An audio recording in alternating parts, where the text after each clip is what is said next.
Aujourd'hui, je parle d'un sujet difficile, mais vrai. Beaucoup de parents immigrés en Europe pensent que leurs enfants nés ici en Europe vont leur sortir de la misère, vont les sauver. Mais la réalité est complètement différente sur le terrain. Pour ce faire, je vais te partager 3 raisons pour lesquelles tu ne dois pas compter sur tes enfants qui sont nés en Europe.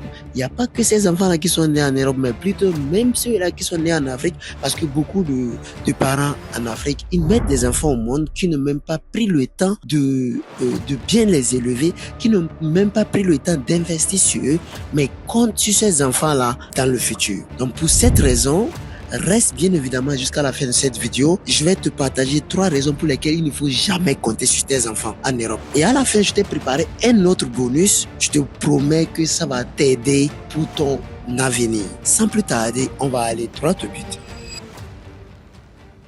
Première raison pour laquelle tu ne dois jamais compter sur tes enfants nés ici en Europe, c'est l'individualité en Europe.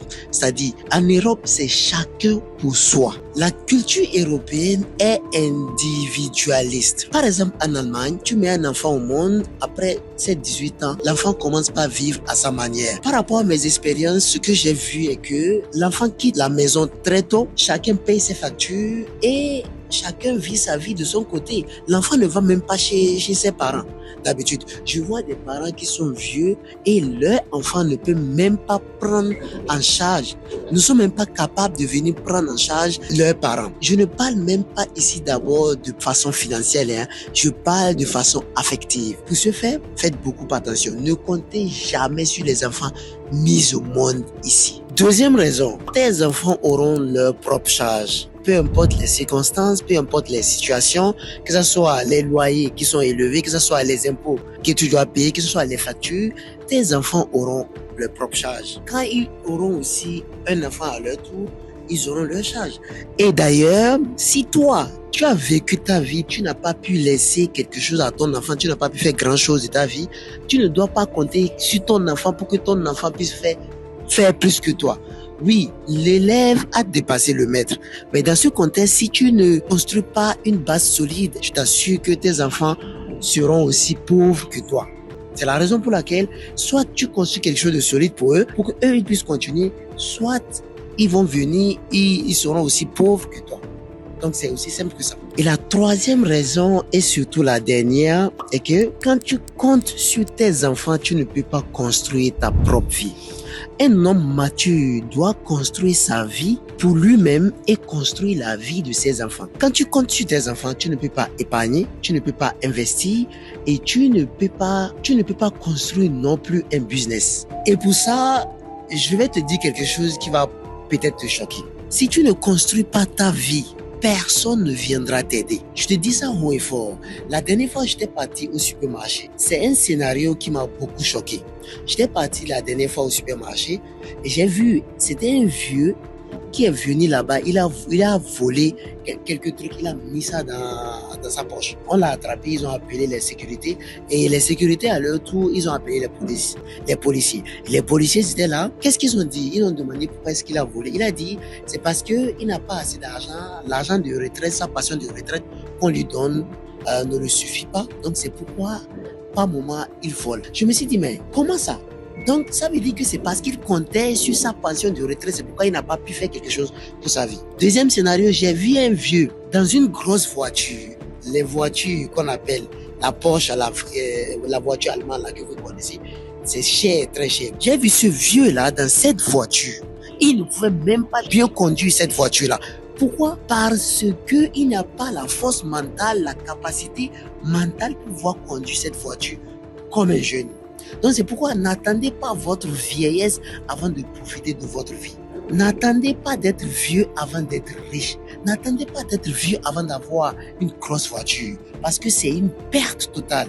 Vous ne pouvez pas profiter de votre vie. Pour ce faire, ne comptez pas sur les États, ne comptez pas sur l'argent du social, ne comptez pas sur les enfants avant de construire votre liberté financière. Et du coup, comme l'a dit Albert Einstein, la folie, c'est de toujours faire la même chose et de s'attendre à des résultats différents. Albert Einstein a aussi dit, on devient adulte lorsque on cesse de remettre la faute de ces échecs sur les autres. Ne mettez pas votre responsabilité sur les États. Ne mettez pas votre responsabilité sur qui que ce soit. Vos enfants ont le droit de vivre leur vie sans vous donner quoi que ce soit. Et ils ont cette responsabilité de ne pas prendre votre responsabilité quand vous survivez. D'abord ici, vous connaissez les maisons là qu'on appelle la maison de vieillesse. Ici, on appelle ça en allemand Pflegeheim. Dans ces maisons-là, c'est les vieux qui se trouvent là-bas, ceux qui ne peuvent pas bien marcher parce que ils n'ont plus de famille qui vont prendre leur vieillesse en charge. En Afrique, on a cette chance-là.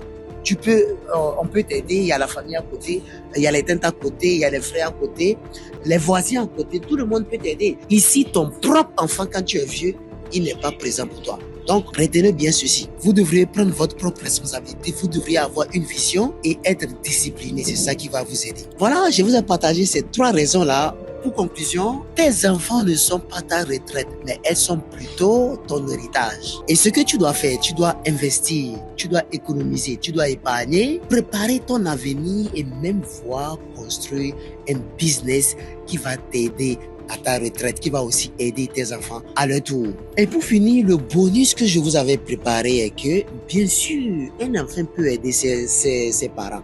Un enfant peut donner de l'argent à ses parents, que ce soit financièrement, émotionnellement, physiquement, de façon affective. Un enfant peut aider, mais ce n'est pas forcé. D'autant plus que je connais beaucoup d'Africains qui n'ont pas été bien éduqués, ni plutôt bien aidés financièrement par leurs parents et que ces enfants-là ont grandi, ils ont aidé leurs parents. J'ai été dans ce cas-là où je n'ai pas eu la chance de grandir dans une famille vraiment beaucoup aisée. Et du coup, je n'ai pas eu la chance qu'on me donne de l'argent chaque matin, de l'argent du petit déjeuner chaque matin. Et je me suis battu corps et âme. En allant à l'école, je fais des petits mini-jobs de gauche à droite. En allant à l'école, je faisais aussi de la broderie pour pouvoir subvenir à mes propres besoins. C'est par là que je m'achetais des chaussures, c'est par là que je m'achetais de mon propre kaki, c'est par là que je m'achetais des trucs que je voulais. Moi, personnellement, je pense que c'est hyper important d'aider ses parents. Mais ça ne doit pas être un plan de vie pour un parent de compter sur ses enfants. Je connais une femme qui, on était même en contact, Baïsi Fatou. Si elle voit cette vidéo, grosse big up à elle. Elle a eu ces problèmes-là où son père avait marié 2 femmes en France. 2 femmes et que ces femmes-là ont des cultures différentes. L'autre qui est villageoise et l'autre qui est bien instruite et qui a vraiment été à l'école. Donc, du coup, il y avait un problème. Il y a eu des tensions, des stress parce que l'autre est villageoise, elle se permet tout, son mari peut tout faire et que son mari, elle doit attendre que son mari fasse tout, alors que l'autre, elle est intellectuelle, elle n'a pas besoin de tout de son côté, du côté de son mari. Donc ça a créé des tensions. Elle a même raconté l'histoire avec Philippe Simon, elle a été invitée et c'est vraiment choquant de voir que son papa a mis des enfants au monde et a compté sur ces enfants-là et a même pris l'argent de social de ces enfants-là pour construire sa propre vie. Aujourd'hui, je pense que c'est hyper important que nous prenions ces exemples-là pour ne pas commettre des erreurs. Donc voilà, le bonus là, c'est ça, le bonus que je voulais vous partager. Nous sommes plutôt à la fin de cette vidéo. La famille, si cette vidéo t'a plu, n'hésite pas à la liker, n'hésite pas à la partager, n'hésite pas à commenter en dessus de cette vidéo. Qu'est-ce que tu en penses par rapport à cette vidéo, par rapport à cette thématique? Et comme toujours, entre 2 mondes, moi je décide d'être ancré dans la vérité. Attends, c'est pas encore fini. Je voulais juste te rappeler que j'ai des e-books qui sont en ligne. Si tu es intéressé, clique sur les liens qui vont se retrouver dans la description de cette vidéo pour aller t'en procurer.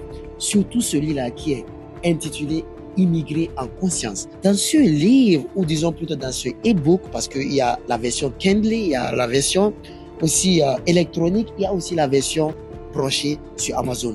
Dans ce livre, je t'explique comment immigrer en conscience, que ce soit les illusions, que ce soit les fausses promesses, que ce soit l'intégration, que ce soit la langue, que ce soit le racisme, que ce soit mes expériences personnelles des 11 années de vécu en Europe. Je t'explique dans ce livre-là.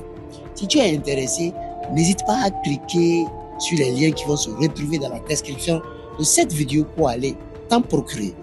Une fois que c'est fait de ton côté, on se dira à très vite pour une nouvelle vidéo. Ciao!